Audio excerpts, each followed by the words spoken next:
First and foremost, rumors that he was gay. Also rumors that he was behind the killing of his quote-unquote best friend, the notorious B.I.G. Yes, Candace Owens is talking about P Diddy. Y'all, this is it. Everybody's talking about this thing except for the mainstream media. That's how you know it's something worth talking about. Like, why is the mainstream media not on this? These are all of our thoughts and accusations about the music industry just all rolled up into one lawsuit. And nobody's talking about this on the mainstream media. Drop a comment below. Let me know if maybe I'm wrong. Maybe they are talking about it on the mainstream media. Let me know. And also that he had something to do with Tupac.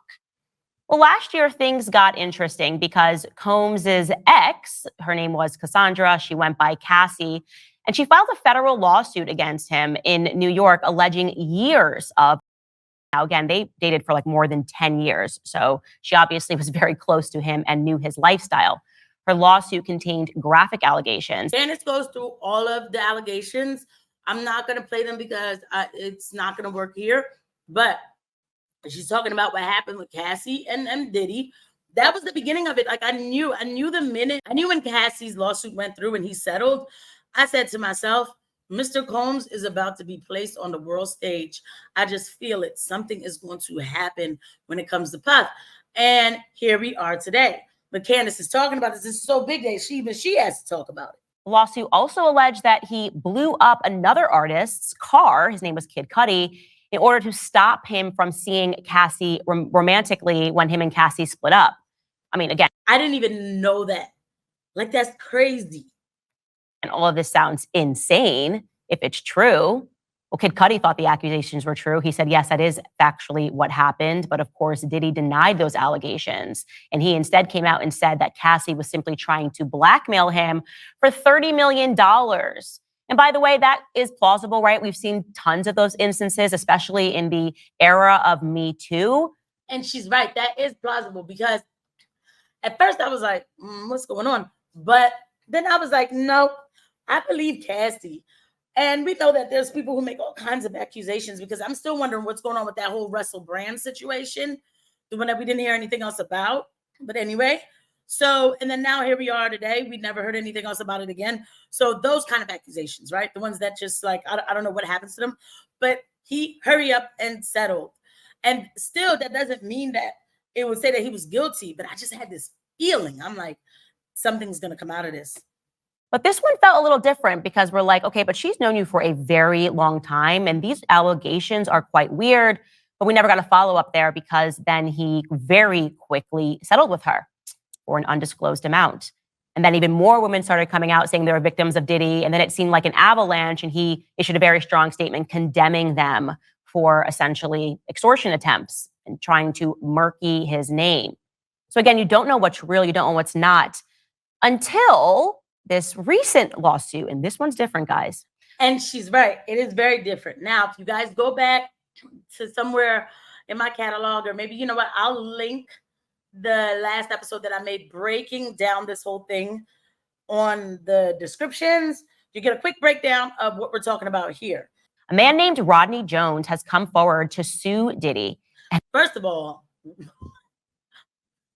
okay, what is he wearing? Okay, all right. This is not your average lawsuit. I will say right now, many lawsuits are in fact frivolous. I have fought and won frivolous lawsuits. This person, however, his name is Rodney Jones. He lived, traveled, and he worked with Diddy as a producer. And he is alleging that he has hours upon hours of recorded footage and pictorial evidence, which has been included in this document to support his claims. And I have to say these claims seem very credible. Now, to be clear, Rodney, also goes by Lil Rod, is suing Diddy and others, we're going to get to who those others are, for $30 million, claiming that he was subjected to sexual misconduct for the duration of the production process of an album. It is So the guy saying that Diddy was touching him when he didn't want to be touched, would make him watch him take showers, all kinds of crazy stuff. It is insane. And then he even brings up Lucy. He brings up names that it is insane. But again, I'll put the link to my last video that really, really breaks it down. He says that one evening during... Now, this is the story real quick about the alleged, okay, by the way, everything is allegedly, in our opinion. It's just a lawsuit, allegedly. But this is a story about the alleged erasure.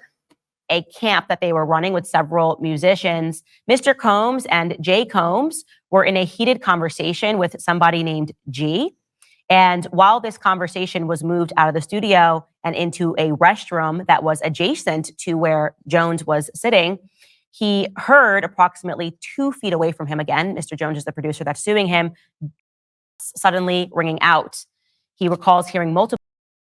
Mr. Jones immediately went into a state of shock and fear that he genuinely believed that he would be at the door due to how close he was. He says that when he went back to the room where they were, the bathroom, this was Puffy and his son. They came out the bathroom. The person was holding their stomach, and there was a lot of like blood and everything coming out.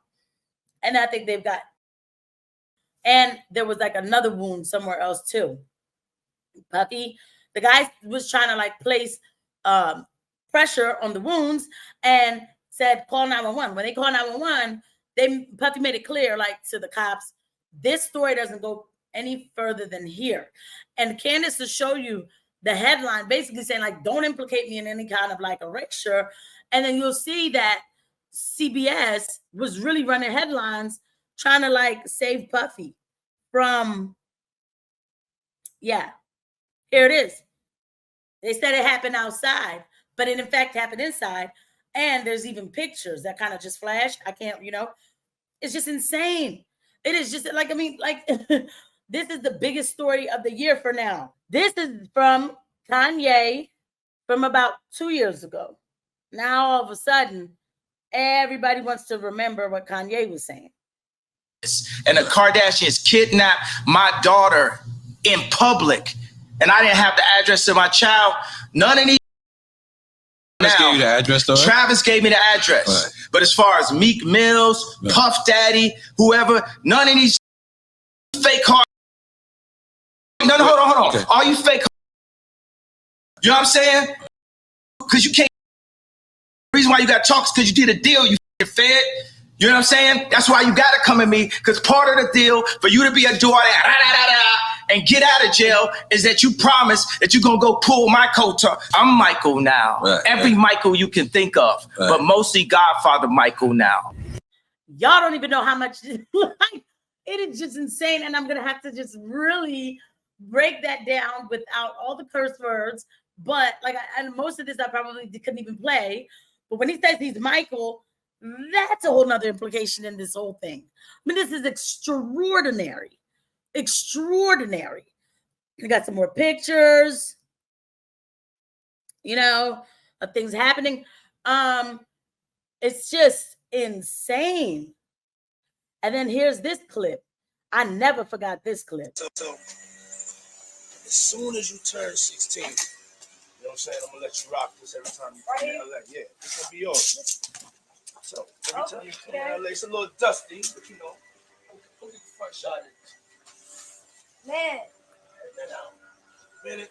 Woo. Okay. All right, so I'm gonna be driving this next year. Yeah, when you get 16, you come down there, you gotta, wear your seat. I mean, I'm 15, you could ride in the passenger seat. I got my permit. Not yet. No. All right, 16. You're not ready. 16. Let's slow down, Jess. Okay. Let's slow down, okay? One step at a time. But yeah, the keys is yours when you get 16. You're good to go. I'm good to go. Yeah. All right. And then when you get 18, you get the house. You get the mansion. Okay. I get the mansion? Yeah. So where are we off to now? Where would you like to go? I mean, wherever you want to go. Where are we going? So check this out, yo. Justin, you ever seen the movie 48 Hours? Right now, he's having 48 hours with Diddy, him and his boy. They're having the times of their lives, like where we hanging out and what we doing. We can't really disclose, but it's definitely a 15-year-old's dream. This is just really sad.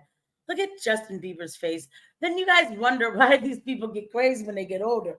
They don't know who to they don't know what to do. This is sad. I mean, like, and then he's 15. He's like, "Oh, can I go now? Let me drive the car now. Let me, And this guy's almost like, "Oh yeah, he about to have 48 hours with Diddy," and it's the same thing they did with Usher.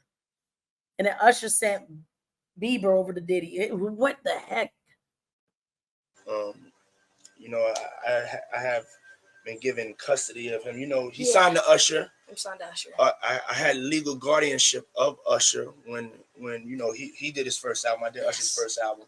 I don't have legal guardianship of him, but for the next 48 hours, he's with me. So and we gonna go full crazy. I'm going crazy. Crazy. I'm taking this out tonight. What you want to do? What you want to do over the next 48 hours?